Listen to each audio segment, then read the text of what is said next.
love to have a recording of it to put on my line if I could. On your page? Yeah, Yeah, of on my course. SD page. Yeah. I'll send that to you once I post it. I'll send you the link. I appreciate So that. good. So thanks for making time. This is going to be, as they say, a wide-ranging interview. I just want to learn about more about you, where you're coming from, and uh, why you're running. Among other things. That I'm kind of curious about I that. had several people ask me that. Well, that's a good question. I mean, it's a good. I gotta say, I so respect and applaud anyone who runs for public office. I mean, it's hard work. It's it's you're putting yourself out there, making yourself vulnerable, and it's sort of in my mind like the ultimate in service to democracy. Yeah. But you do have to ask the question, like, why would you do that?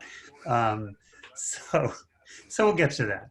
But I wanted to start more or less at the beginning and just learn more about your growing up. You wrote in your bio that you grew up at you were born in Nellis Air Force Base Yeah. in Las Vegas. So were you a military kid?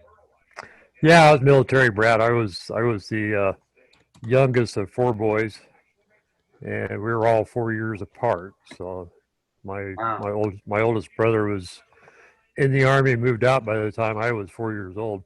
Hmm. But yeah, and when I was 6 months old, we went to Germany, and when I was 4 years old, we were in Lincoln, Nebraska. Dad retired shortly after that in Omaha.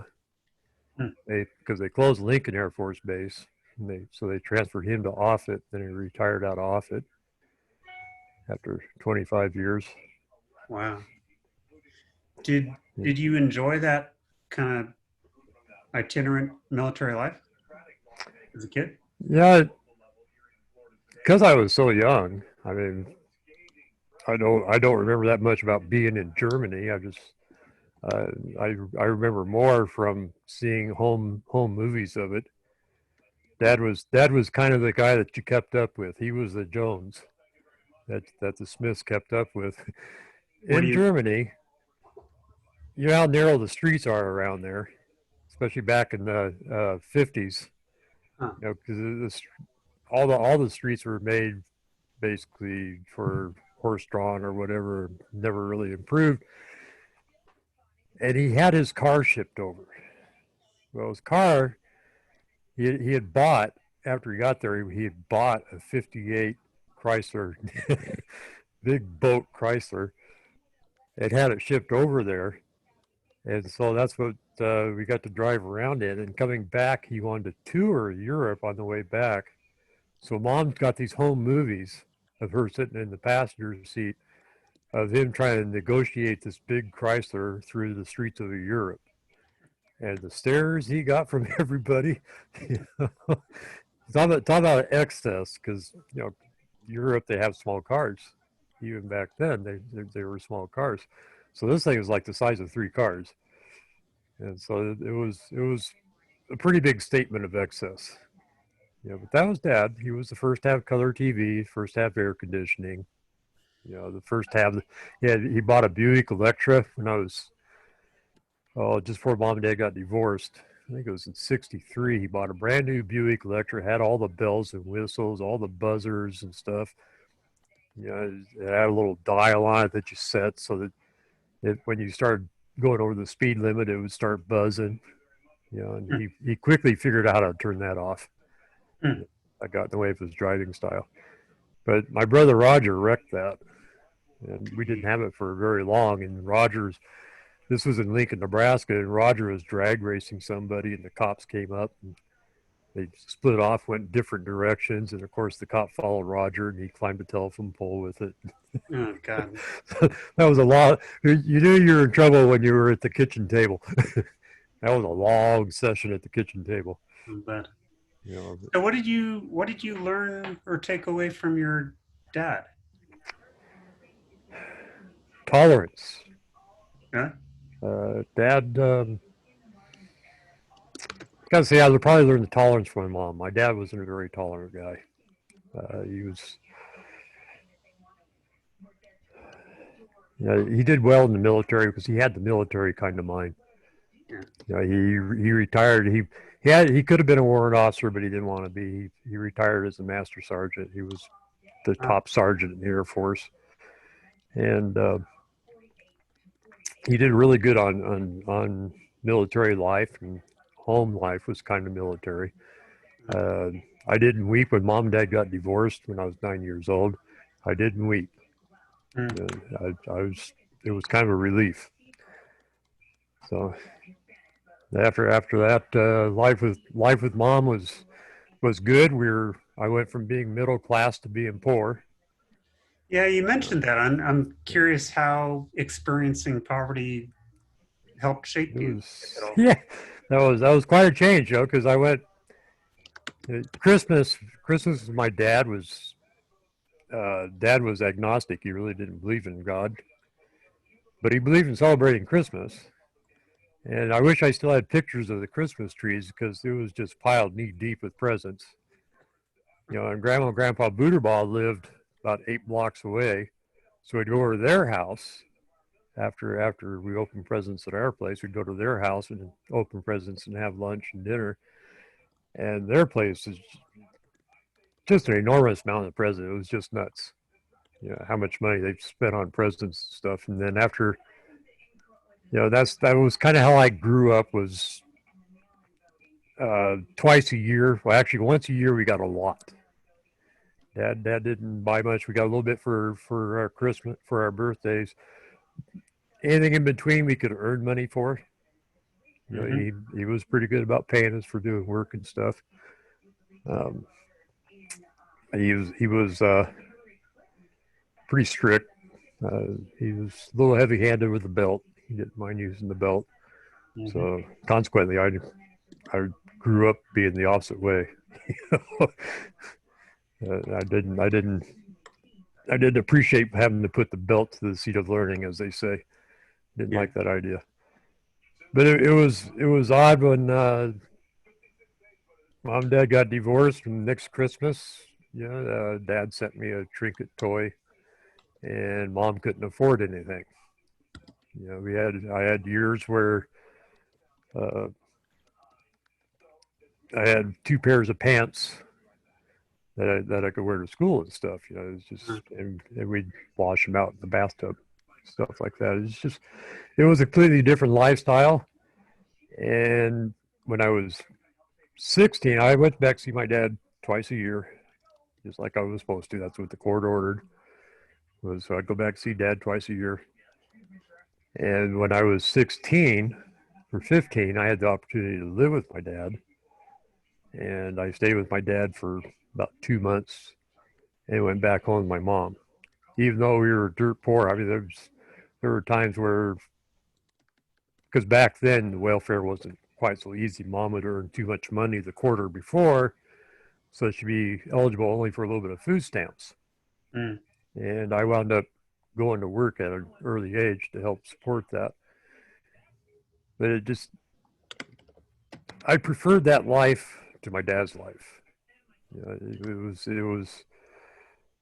I felt more comfortable than sitting with all that money that my dad had. I mean, he was a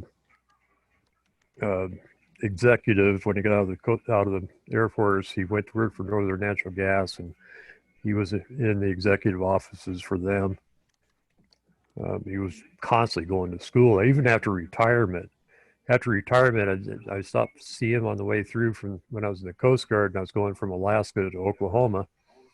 I stopped to see him, and even then, he's retired, and he's taking the postal exam. Wow. It's like, what are you doing? It was just the way he was. He was a bookworm. He just absorbed everything, and he just loved taking tests and stuff. And Yeah. I didn't take any of that. I didn't absorb that. All my lessons are from life's learnings. Yeah. And there's plenty of them. So yeah, So, my first job, I was 13. to I may be reading too much into it, but it sounds like you preferred staying with your mom because you felt cared for, basically. I've cared for it.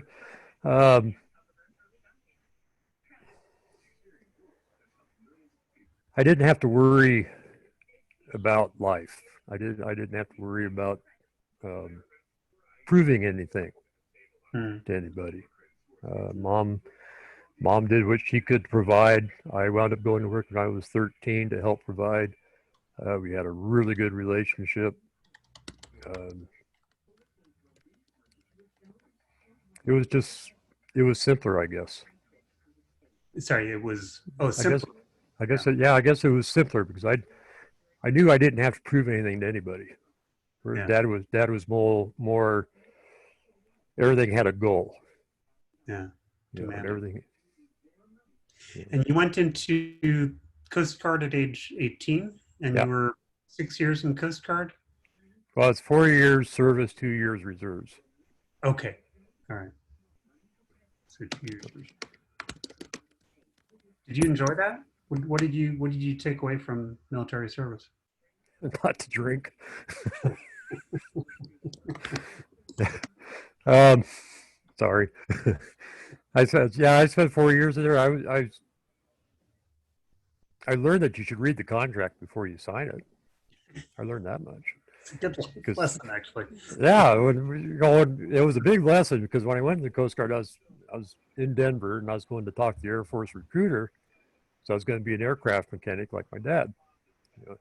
And I walked by the Coast Guard office as I was going, and the guy stopped me and he says, "What are you doing?" I said, "I'll go talk to the Air Force guy, be an aircraft mechanic."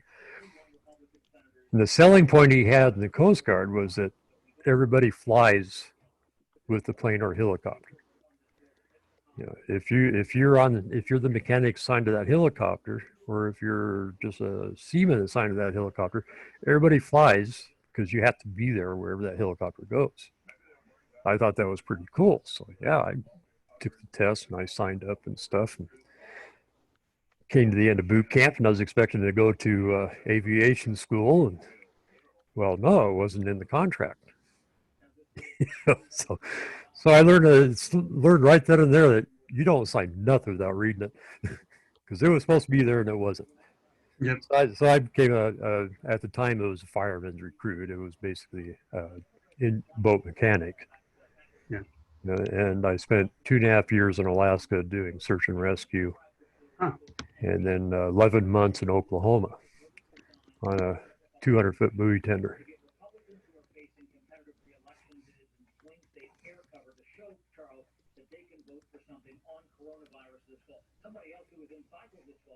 So I'm curious, Jim. You've said several times you've indicated this strong interest in civics and American history.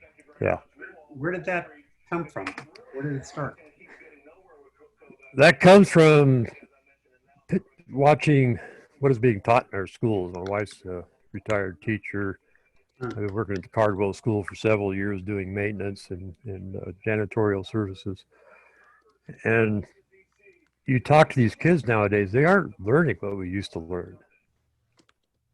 Yeah, American history and civics is giving way to more science and math and the STEM issues. And I understand that STEM is important, especially with the way technology is going.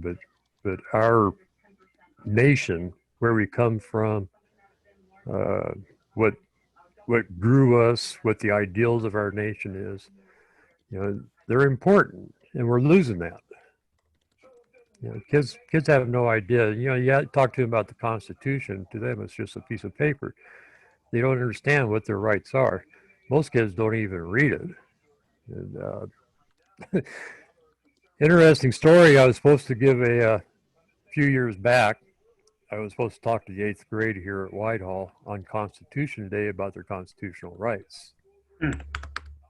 Well, the week before, I had a rally in Missoula, and the principal of the school saw that and canceled the talk because I exercised my constitutional rights. I couldn't talk to him about what the Constitution means. This is the protest on relocating refugees. Right. And it wasn't on relocating refugees; it was on the vetting system. And you know, Oh, the whole thing came about was one, Missoula was doing this without talking to anybody in the outside world. You know, Mary Poole walked in and said, "Look at this poor kid. We need to do something about this. We used to have Hmong refugees here. We have a refugee center. Let's open it up again." And the council, the commission, city commissioner says, "Okay, sure, fine." You know, and they sent a letter out. They didn't talk to anybody about it. Nobody knew anything about it. And when I saw that, it bothered me because at the time we'd had several terrorist shootings, and so especially the main one that I refer to is San Bernardino in California, where the vetting system failed and this guy allowed this guy to go over and marry this gal and bring her back, even though on her Facebook and her Twitter pages was nothing but terrorism stuff. They hadn't even looked, and that's when I grew concerned. You know, you San have you. Bernardino, was that the postal shooting? That was where they walked in. The guy was raised in the United States.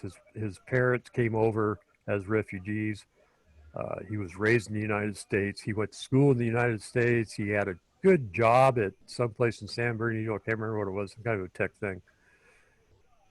And when he came old enough, his parents sent him over to get married. And he married this gal and came back, and they were at a Christmas. He was at a Christmas party, and stated his dislike for Christmas parties because it doesn't follow his belief, and he left. Then he and his wife came back and shot the place up. I think they killed 14 people. Led the police on a big goose chase, car chase, and wound up getting in a firefight with the police, and both of them were shot. This is the problem I had with it at the time, was the vetting system was not working. You know, we had several cases where there had been terrorist incidents on refugees that are allowed over here that had a history, you know, and the vetting system didn't pick it up. At the time, they said that they didn't look at the Facebook page because that's a private thing, which is really stupid. Mm-hmm. I mean, they look at everybody else's Facebook page. Why was that disallowed? And that's where I had a problem with it. I don't have a problem with Muslims or any other refugees or anything. I have a problem with their history. If the person's history is not being investigated, then something needs to change. Mm-hmm. And that's what my point was on having the rallies, was Okay. that things are. And I eventually quit the rallies because all I was doing is bringing out hate people. You know, Really? just people that hate stuff.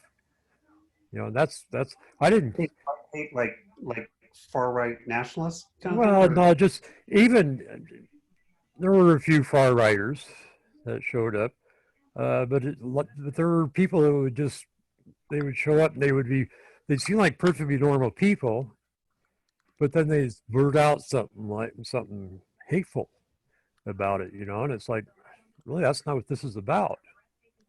You know, everybody is people. No matter how you look at it, everybody's people. But you have to be careful about who and what they're dealing with.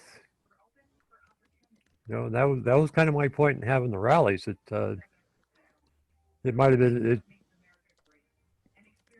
didn't come off as well as I was hoping it would.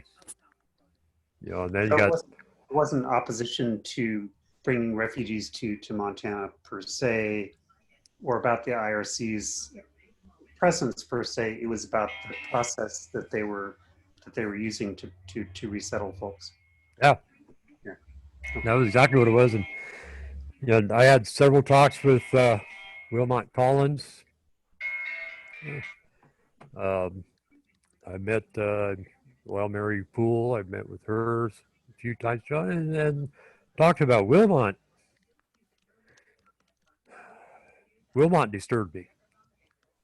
He would sit there and portray himself as the usual refugee. You know, Wilmot is a man of academics. I mean, he had a degree before he came over here. His wife went to college with our governor. Mm-hmm. You know, they had connections, but he likes to portray himself as the typical refugee. And he's not a typical refugee. A typical refugee don't even have a high school education. You know, and one of the other problems I had at the time was all these Christians were being killed over there, but yet we weren't bringing Christians here. They were concentrating on the Islamic Muslims and letting the Christians get burned, beheaded, whatever. That was another one of my issues with the way things were being done. Yeah.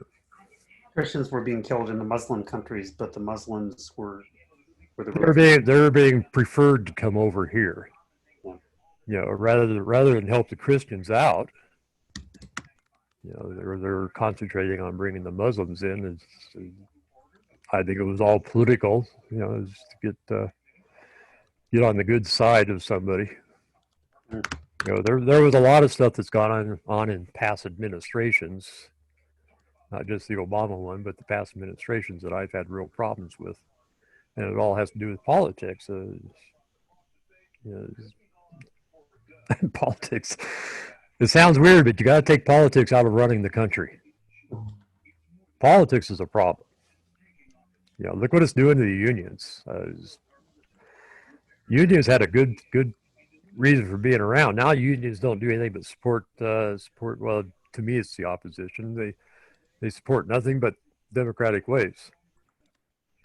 You know, and if you want certain jobs, you have to join the union. You join the union, maybe they don't fit, and they're donating all this money to the Democrat Party.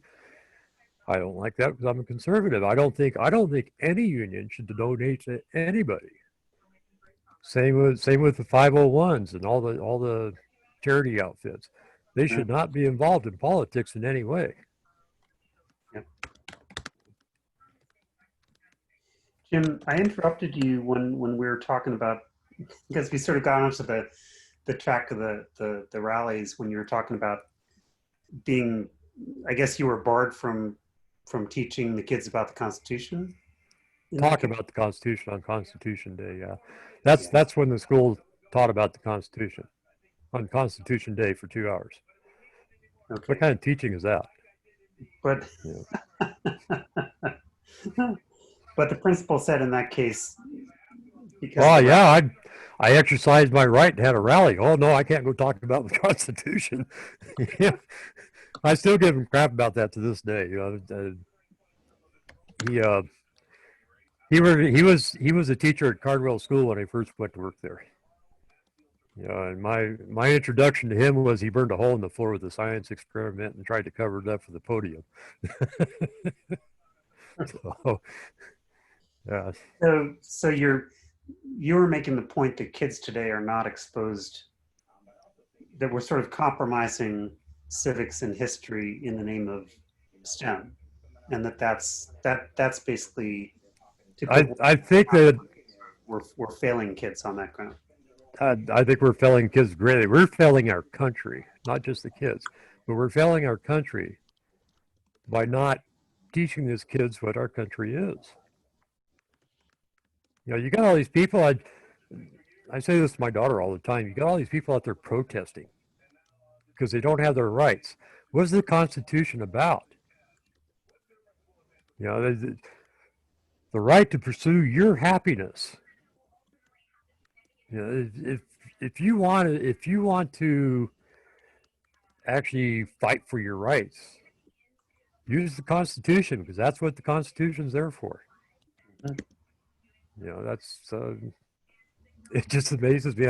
I tell that to my daughter. I said, you know, we talk about gay people, transgender and stuff. And I look at her and I said, you know, the Constitution guarantees their right to their happiness. Mm-hmm. Yeah. It doesn't, if you want to actually fight for their right to live their life, to marry who they want, fight for the Constitution. Mm-hmm. You know, because as long as you aren't harming somebody else, you have a right to live with who you want. You have a right to date who you want, as long as they're over the age of 18. Yes. No pedophiles in my world. Please no. So that reminds me that it was back during the conversations we had for the primary, and in one of the pieces, the monitor described you as a so-called strict constitutionalist, and you took issue with that at the time. I'm not sure where we got that language, honestly, where we picked it up from, but you explained in a letter why not, and I wanted to give you an opportunity now to explain what that, if you're not a strict constitutionalist, but you believe in the Constitution very strongly, how describe your politics to me. All right. When you say strict, you're making it sound bad. It's like saying far left, far right. You know, it's just it's labeling something. I'm just a constitutionalist. I believe in the Constitution. Yeah. You know, you say strict constitutionalist, and it gives it a whole new meaning. You know, it's That's right. Strict comes off as absolutist, yeah, right? yeah, Okay. and Not per se bad, but it's not who you are either. yeah. Well, it does sound bad. In my opinion, it sounds bad to say. It's like saying you're a strict Democrat. What's a strict Democrat? Or you're a strict Republican. You know, some people seem to think that far right are Republicans. Well, a lot of the far right live more the way the Democrats did. You know, a lot of them, they believe in a lot of the stuff the Democrats used to believe in. How in the hell they get labeled as the right? Yeah. Well, Democrats have shifted too over the years. Yeah. Well, everybody has. Everybody grows. Right. You know, but these people didn't grow. You know, they still believe in the old Democrat ways, but they're labeled as being on the right. I haven't quite figured that out yet. Me, if to be far right, you'd be like Lincoln. You know, you'd be more into emancipation and stuff like that.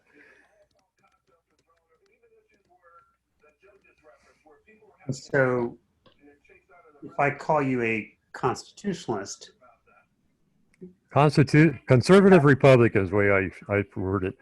okay. You can call it a constitutional Republican. Uh-huh. Yeah. And Jim, so you're a conservative Republican. How how was that conservatism formed? Like, where and when did you become a conservative Republican? I signed up to run. No. Got to belong to somebody. No, if you, But like, is it a I function of your childhood, a function of military? mostly, I think, I was 9 years old when mom and dad got divorced. Dad was,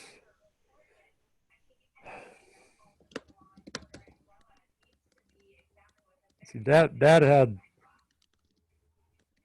had his beliefs. Um, he was very biased, put it Hmm, bluntly.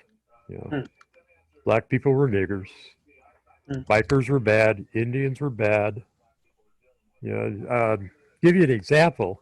We were coming back from off at Air Force Base one summer. We went grocery shopping every 2 weeks, of course, and we are coming back from off at Air Force Base, and there was this guy on a Harley slinging down the freeway. Well, Dad had this big '69 brand spanking new '69 New Yorker, you know, and cruising down the freeway from the off at Air Force Base, and he comes up beside this guy on the motorcycle on the freeway, pushes him off on the shoulder, Wow. and just keeps on going. Uh, my brother Roger married a very capable young lady. She was a Ute Indian. Her name was Elizabeth. Ute Indian in Colorado Springs, and he married her, and Dad disowned Roger. Roger, as a joke, borrowed a buddy's Harley. They suited up in leathers, drove over to Salt Lake City to visit with Dad. Dad wouldn't even open the door. Dad had his belief. That's another one of the reasons why I was so happy to get out of that house when Mom and Dad got divorced. Dad had his beliefs that I didn't agree with. Even at the age of 9, I knew it was wrong. Hmm. And, So it's fair to say that you were exposed to conservatism early in life, but it doesn't sound like you were exposed per se to this strong sense of connection to civics and history, to sort of an educated exposure to the Constitution and its importance. kind of got that through life. Really? Yeah, kind of got that through life. To be honest, Dad was a Kennedy Democrat. Huh. Maybe that's what turned me off toward Democrats. I don't know. I never claimed to be Democrat or Republican. I spent my life bumbling through and learning through things, and he's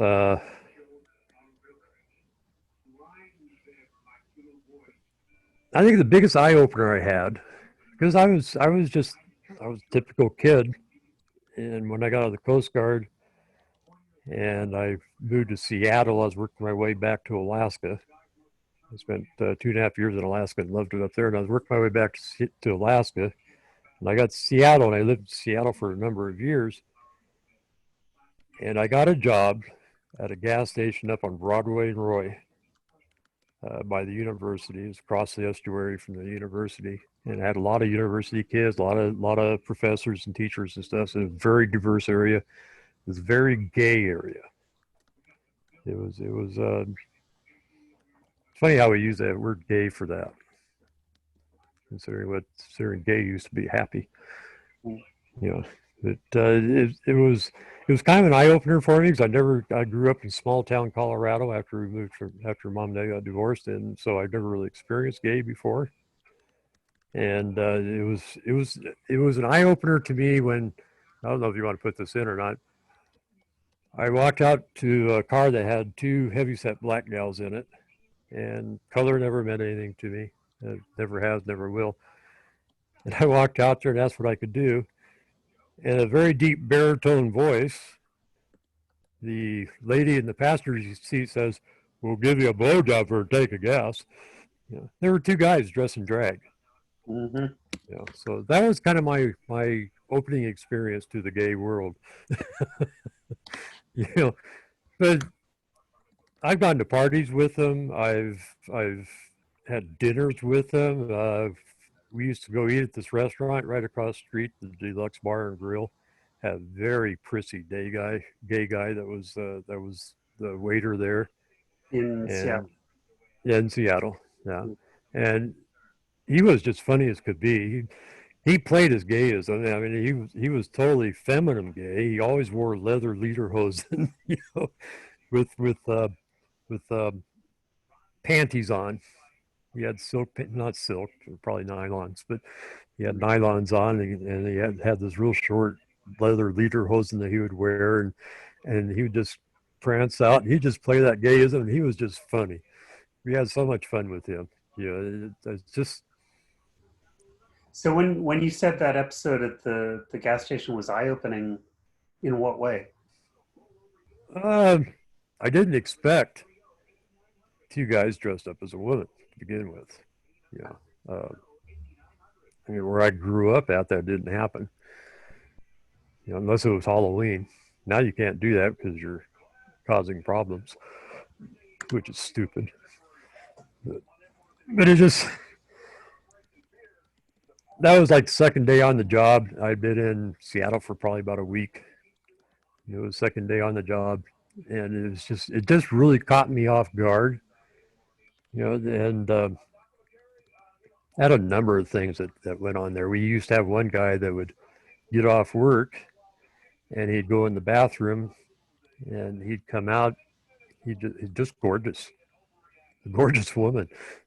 you know, and he never stopped to talk. That was kind of weird. He would come in, he'd change his clothes, and he'd be gone. You know, he might have been an interesting to get to know. But yeah, I just had getting back to it. The Constitution guarantees that you have that right. Mm-hmm. You can do that if you want, as long as you're not harming anybody else or pushing yourself off on anybody else. I've only met 2 people in my entire life that tried to push me into a gay act. And you got that no matter where you go. There's always somebody trying to push you into something. Some of the people at church are pretty heavy on pushing people and trying to get people to. I mean, you listen to some of these heavy duty preachers; they're constantly trying to force religion down you. I believe in God. I go to church here. I belong to the Community of Christ. A really good church. Man, in fact, we have a community garden that we do out there and stuff, which we had to go out and cover last night. Snowed last night, right? Yeah. Well, it didn't quite snow in Whitehall. It got down in the foothills quite a ways. It didn't quite reach 5. It looked like it snowed around the mine, Golden Sunlight. Yeah. Which church are you? Community of Christ. Community of Christ. Yeah. Yeah. Good little church. Got very, very loving people in it. They make you feel at home when you're there.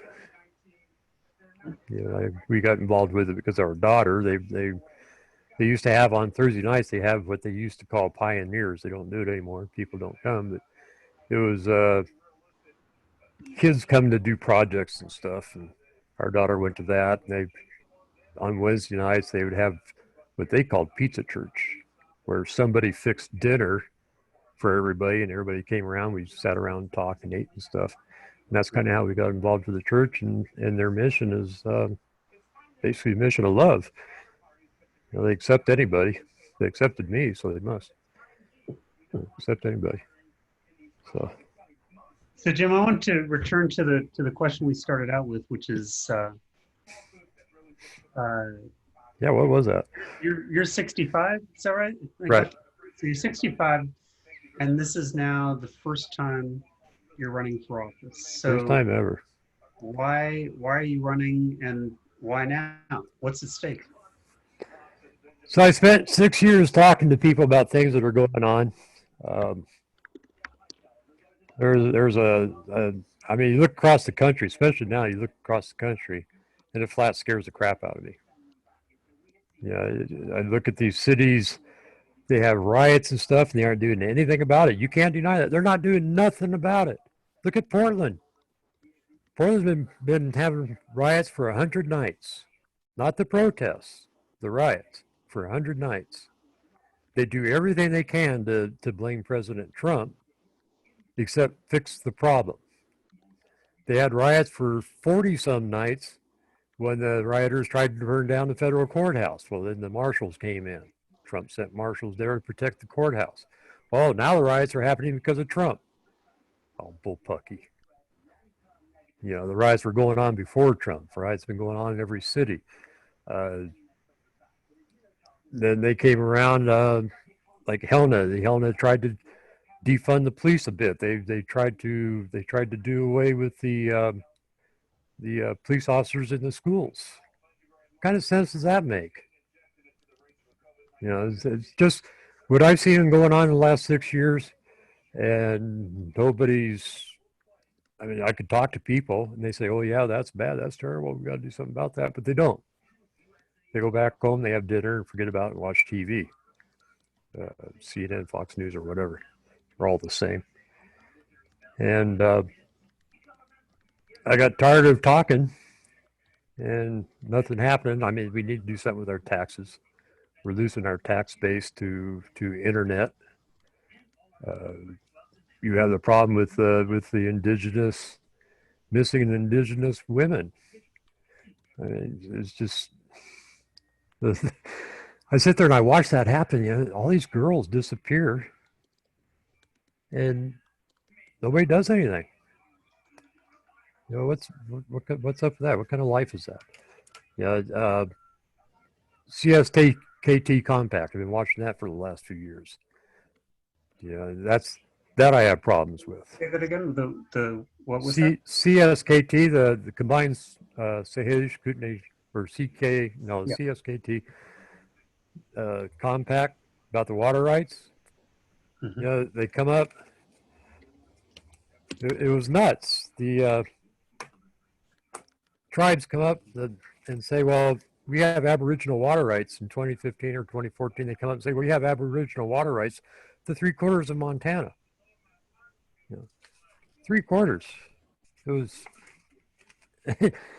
and strangely enough, when you look at the map, if I can find it here, when you look at the map, their water rights go around all the other reservations, don't go onto the reservations, you know, according to them.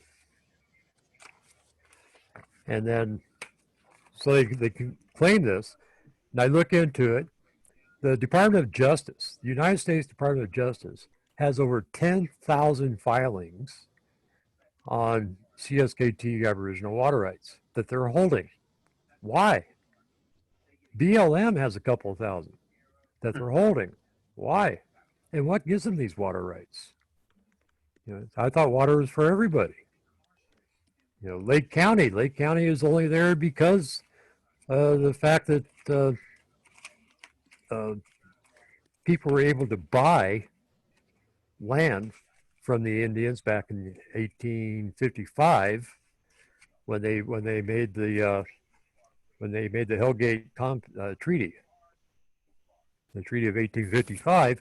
They gave each Indian, each member of the household, 80 acres, and they were able to sell whatever was left over. That's generations ago. Now all of a sudden, there's a possibility because it says in the compact, it says that if the land has to go back to the Indians, then the feds have to give national forest land of equal value to that family of ranchers. What is equal value to a 5-generation ranch? How do you square that? You know, Lake County is there because these people are there. You know, without these people there, Lake County goes dry. They gave the Kerr Dam to the CSKT with the knowledge that the school taxes would still come from the dam. Well, that's the first thing. That's the first thing the tribes quit was the taxes. Schools lost those taxes. The counties lost those taxes. Then they had a generator burn up. Well, it burned up because of no maintenance. You know, I don't know if you can see this. Yes, it can. Okay, you can see where Missoula is. This is what they decided that the tribes can claim as water rights. You know, it comes off up north,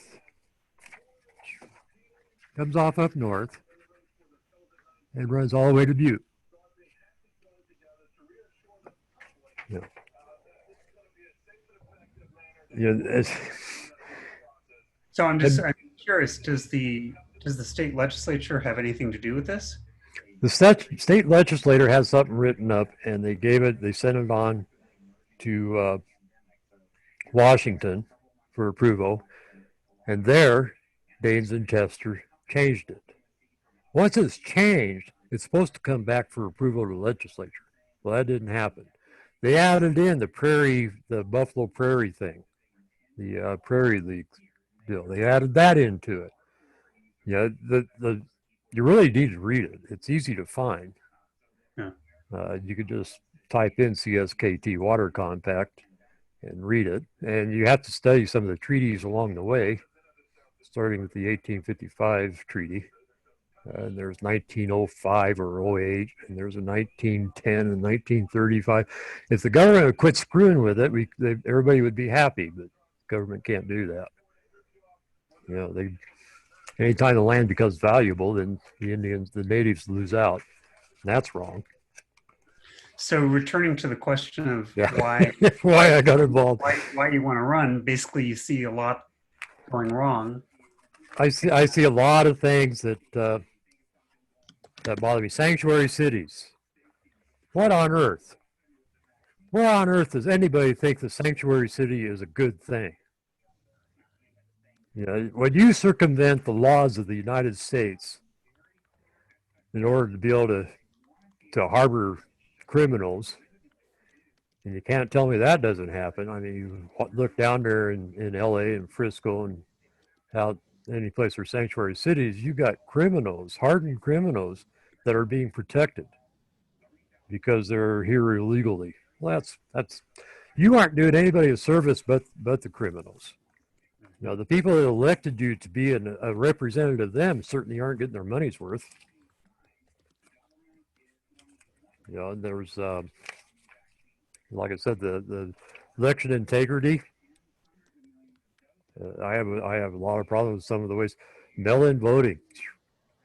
You know, I understand why we're doing mail-in voting in Jefferson County. I've been to the commissioner meetings. We tried. They tried very hard not to do that mail-in voting, but we couldn't get enough people to be election judges. You know, that's basically the main reason why we are having mail-in voting. Absentee voting I love absentee voting. I do it myself. You know, but that's totally different than mail-in voting.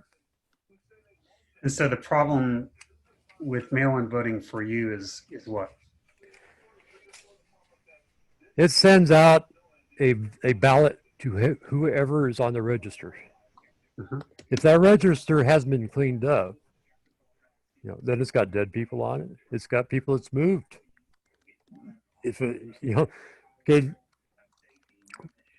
a couple that used to live here moved to Lovelock, Nevada, to be down with their parents after they retired. He used to work up Sunlight Mine. Her dad's been dead for 6 years. He got a ballot. You know, that's the problem I have with all mail-in voting is it does not take in whether or not somebody's actually there. You know, if they've moved, I know a lot of people that used to live here and they moved elsewhere in the state. If their address, they're still listed here as an address, that ballot goes to that address. As opposed to someone coming into the poll, showing their ID, and right. Got a one-to-one match. Right. You know, and if you do absentee, you're doing the same thing. You have to request an absentee ballot. You have to prove who you are. You know, and the ballot goes to you, and your signature's checked when it goes back. You know, I've been tempted from time to time to check that by putting an X where my signature goes, but I want my vote to count, so I didn't do that. You know, it's not like a credit card where you can just throw a line on there and they're happy with it. Yeah. So I reached out to you I don't know, a couple of months ago to get your take on racial justice and the protests, and we traded calls back then. So let me ask you now, how you thought about that, or how you're thinking about the race police protests? All right, the guy that had his neck on the other guy's throat, whether that guy was strung up on drugs or whatever, he killed him. That was murder. Yeah. You know, and he was training the guys that were with him. Now, why? See, the problem I have with this is the. See, that was Baltimore, if I remember correctly. That was Minneapolis. That was Minneapolis. All right. Black mayor, black police chief of police, black second in command, black officers in charge. This guy had a sheet that thick of things that he's done to people yet he was still on the force. Not only was he still on the force, he was training other cops. What does that say about your police department? What racial justice is there when the police department, who happens to be highly integrated and has people of color in charge, hadn't done anything about it? Mm-hmm. You know, and it's you know the one that happened before that, Daryl whatever, who um, that one I think was Baltimore. He shot the guy. The guy was charging him. That was 2015. Oh, Freddie Gray was Freddie involved. Gray. Yeah, the guy was charged. The guy was charging him, Mhm. and the right away, our president at the time got out there and talked about the injustice of the police and stuff. If you look back, I mean, you can't tell me that we're a racial country when we had a black president for 8 years. We got people of color in the Senate. We got people of color in the House. We got people of color that have Fortune 500 businesses. We have come so far from the 60s. It's just unbelievable. You know, we had a long way to go. We had a hell of a long way to go. But to sit there and destroy our country like this, and these people don't want justice. The protesters are out there during the day. They're out there for a reason. The people out there at night tearing things down, burning things up, they don't want justice. They want to destroy everything. That's all they want. You know, when they walk into like Minnesota, okay, at first that was about injustice, and I firmly believe that there was an injustice there. There's no doubt. You know, and shortly thereafter, the second or third night, all of a sudden justice turned into burning down businesses of the very people they supposedly are protesting for. You know, justice turned into tearing down statues of abolitionists, no less. You know, they have no idea what they're doing. All they want to do is destroy. That's all it is. You know, when you stop somebody on a freeway, there was a video. I saw a video yesterday of a gal, an older gal that was stopped on the freeway for 45 minutes. They terrorized that poor woman. You know, Sorry, this was in LA, you said? no, that was I can't remember where it was. I missed this one. I don't think it was LA. I think it was Washington D.C. But they had stopped her on the freeway and terrorized her inside her car for 45 minutes, screaming and hollering and pounding on her car and stuff. Um, what I see going on isn't anything about justice. Defunding the police? How stupid is that? You know, and then Helena tried to follow into that. You know, even recently, Helena did the routine of hiring a city manager without any public comment, without any vote. You know, they didn't include the Republican side of the commissioners, city commissioners. Wilmot and the two Democrats decided, well, we're going to hire this person. They've got a lot of pushback on that. You know, and that's when Sandy started her petition to recall, which she lost the court battle for. I always thought that was a right. Activist judges. There's another one of my pet peeves. If you're going to be a judge, you judge on the law. You don't judge on your activism. If you don't like the way things are, you get it changed through the system of legislations, not by declaring that you're the judge and this is what I say. You know, that's not how it works. That's not how it's supposed to work. Conservationists, I have a problem. You know, we have all these big forest fires. Everybody says it's because of extended heat. Well, yes, we do have extended heat. But we can't get into the forest to clean them up, can we? We can't log out the dead. We can't clean up all the underbrush when we're done logging out all the dead. Because conservationists from the East Coast, West Coast come over here and say, oh no, we're going to hurt somebody. We're going to hurt some animal.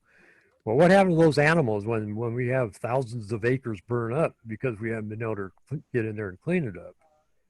What happens to our streams when it rains after that? And there's nothing to stop the mud runoff. These conservation outfits, I have a problem. I don't know what I'm going to be able to do about it, but I'm going to bitch like a son of a bitch about Let me ask you one more question, if I can. So there's something you said before. Oh, right. I don't know if this was during during the forum we had or some other place, but you said, I love the America I grew up in. I love the America I raised my kids in. I want that same America to be around for my grandkids to enjoy, Mm-hmm. which is, kind of a beautiful thing to say. I'd like you to describe that America for me. The America I grew up in, I could go anywhere. I used to bicycle 6 blocks to the library when I was 7 years old. Go to my best friend, Steve Cartagena, lived 3 blocks away. I used to bicycle to his place. You can't do that now. Yeah,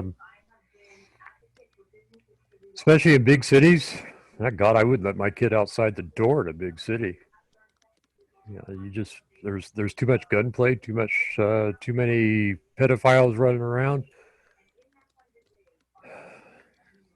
Yeah, you could tell a joke, and it was just a joke. It wasn't something that got you in trouble.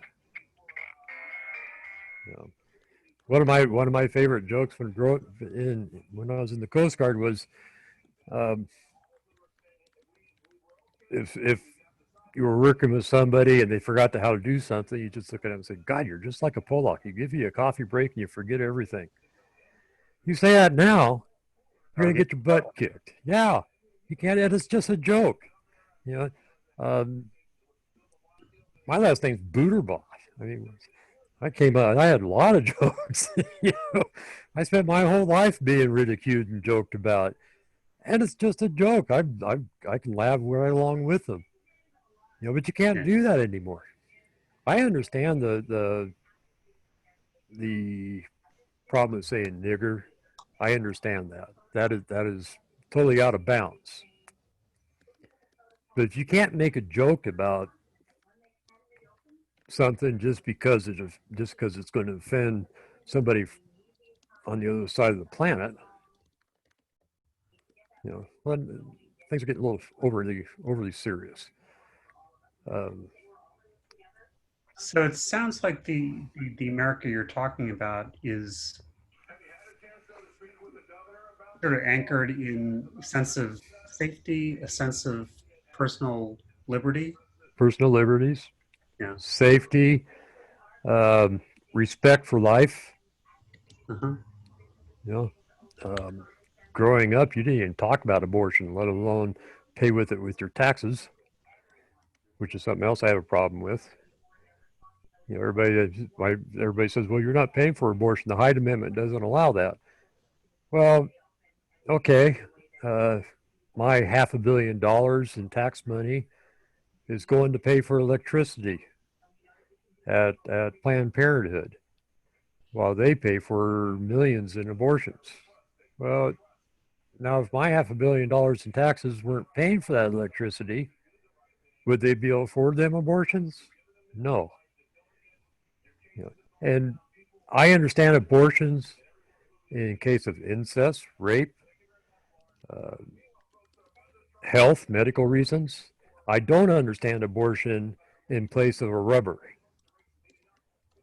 You know, using abortion as a contraceptive is appalling. You're killing a baby because you're too freaking lazy to put a rubber on or get an IUD or something. It's just appalling to me that we have such a lack of respect for life, the lack of respect for other people's lives. You know, it was just the world was so sane when I grew up. I mean, yeah, we had protests. I remember in Omaha, my dad coming back from a bowling night in Omaha. I was 10 or 11, might have been 11, maybe 10. But what year was that? 68,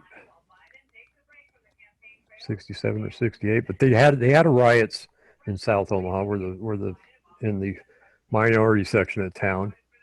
And I remember Dad going out of his way in his big fancy car.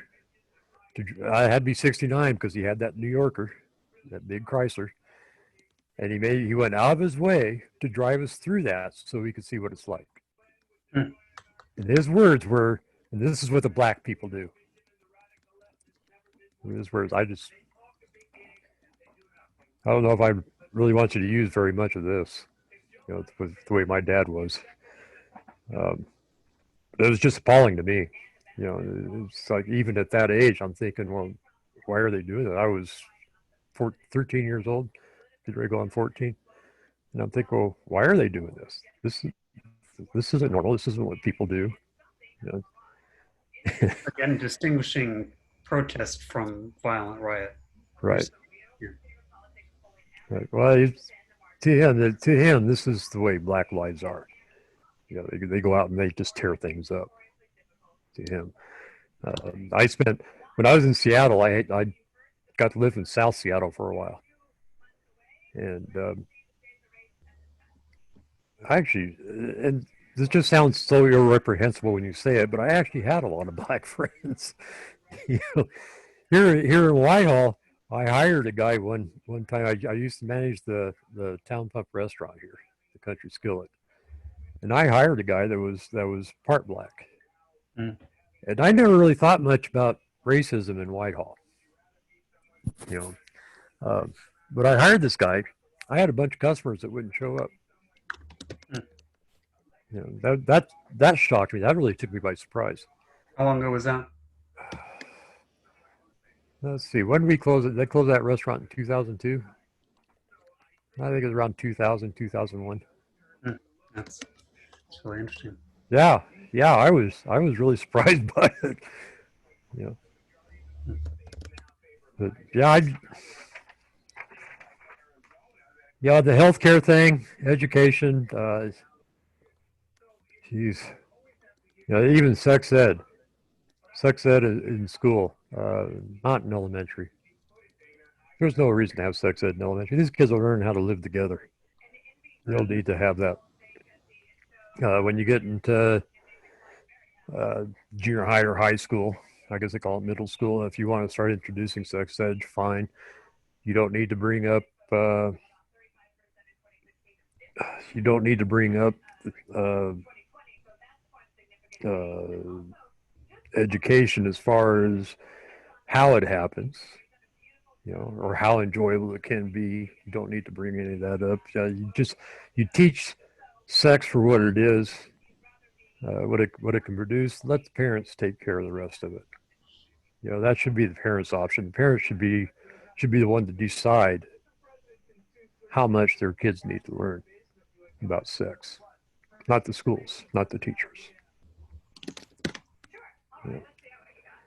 So Jim, our hour is at an end. Well, I don't care. Else you'd like to say before we wrap up? Too bad we're wrapping up.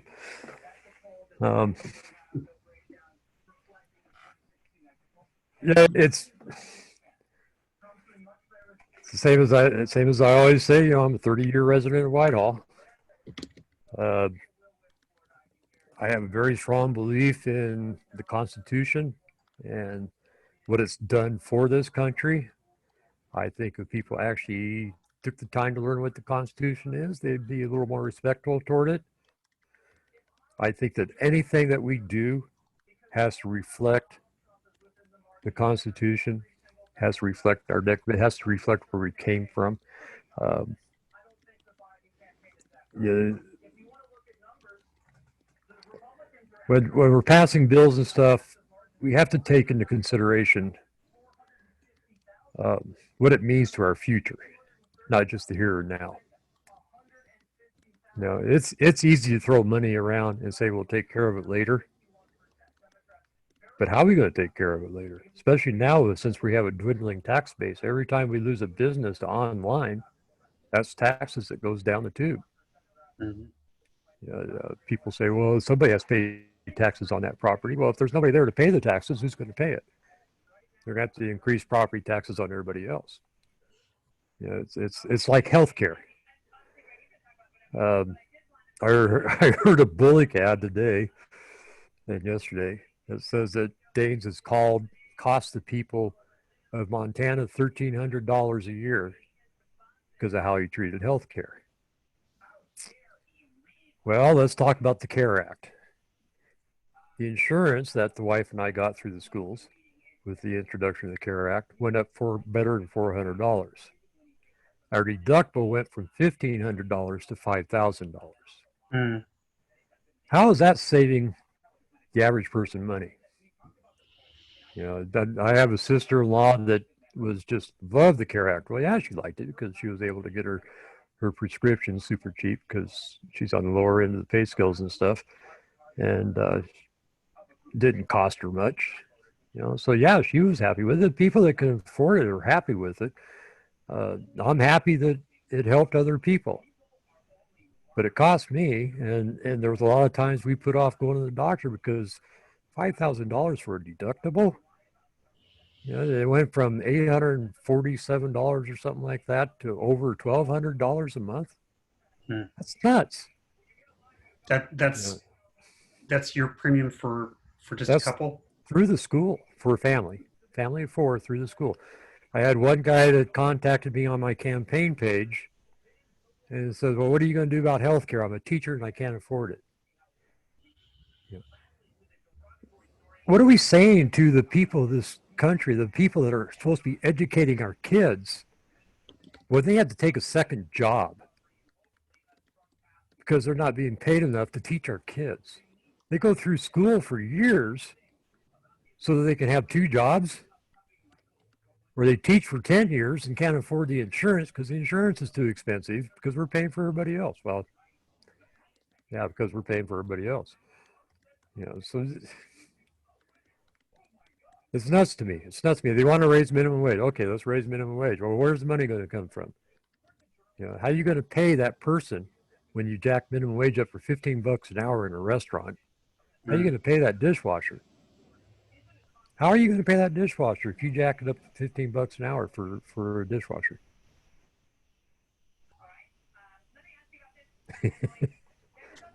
No answer, huh? It's your time, not mine. Is that what you're saying? You jack the cost up. You always jack the cost. It's always the people that are buying the goods that pays for it. Not someone is going to pay somewhere. Yeah, you raise the prices. You raise the prices. It's the same way with taxes. You keep spending all the money. Who's going to pay for it? The people. So yeah, we need to do something with taxes. I don't know what. I look around across at other countries or other states and try to get ideas from them.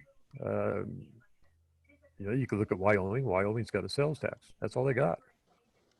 Near as I can figure, they got a sales tax and probably a gas tax, which is a form of sales tax. They do quite well. They're well under 1 million people in that state. I think it was 570,000 or something like that, and they do quite well with that tax. Now, I can't just say let's do a sales tax because most people don't want it. It's not my job to override the people. It's my job to serve the people. Mm-hmm. So I can't just say, well, we're going to do a sales tax whether you like it or not. It doesn't work that way. You try to convince people.